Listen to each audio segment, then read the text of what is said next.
കേരളമൊട്ടാകെ വിലക്കുറവിന്റെ വിസ്മയം തീർത്ത് കിലോ ബസാർ ഇനി വടക്കാഞ്ചേരിയിലും. വീട് പണിയുന്നവർക്കിനി ആശ്വസിക്കാം. ക്വാളിറ്റി ചെക്ക് കഴിഞ്ഞ ബ്രാൻഡഡ് ബാത്റൂം ഫിറ്റിംഗ്സും കിച്ചൺ ഫിറ്റിംഗ്സും മാർക്കറ്റിൽ കിട്ടുന്നതിലും പകുതി വിലയിൽ. Kilo Bazaar Vadakkanchery, near block office Akamala.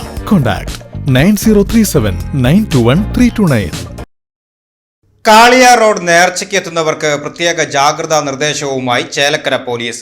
നേർച്ചാഘോഷങ്ങൾക്കിടയിൽ മാലമോഷ്ടാക്കൾ സജീവമായതും തിരക്കുള്ള ഇടങ്ങളിൽ അതീവ ജാഗ്രത പാലിക്കണമെന്നും പോലീസ് അറിയിച്ചു. നേർച്ചാഘോഷങ്ങൾക്കിടയിലുള്ള വലിയ തിക്കും തിരക്കും ബസ് യാത്രയിലും മറ്റുമാണ് മാല മോഷണം നടത്തുന്നത്. മാലമോഷ്ടാക്കൾ ഇറങ്ങിയിട്ടുണ്ടെന്ന വിവരത്തിന്റെ അടിസ്ഥാനത്തിലാണ് പോലീസ് മുന്നറിയിപ്പ്. ബസ്സുകളിലും ആഘോഷ സ്ഥലങ്ങളിലുമുള്ള അമിത തിരക്കിൽ സ്വർണ്ണാഭരണങ്ങളും വിലപ്പെട്ട രേഖകളും പ്രത്യേകം ശ്രദ്ധിക്കണം. ഇതിനോടകം തന്നെ നിരവധി പരാതികളാണ് പോലീസിൽ ലഭിച്ചിരിക്കുന്നത്. മാലമോഷണം ഉൾപ്പെടെയുള്ള ക്രിമിനൽ പ്രവർത്തനങ്ങൾ തടയുവാൻ പോലീസ് നിരീക്ഷണം ശക്തമാക്കിയിട്ടുണ്ട്. സംശയാസ്പദമായ സാഹചര്യത്തിൽ ആരെയെങ്കിലും കണ്ടാൽ ഉടൻ തന്നെ പോലീസിനെ വിവരമറിയിക്കണമെന്നും അധികൃതർ ആവശ്യപ്പെട്ടു.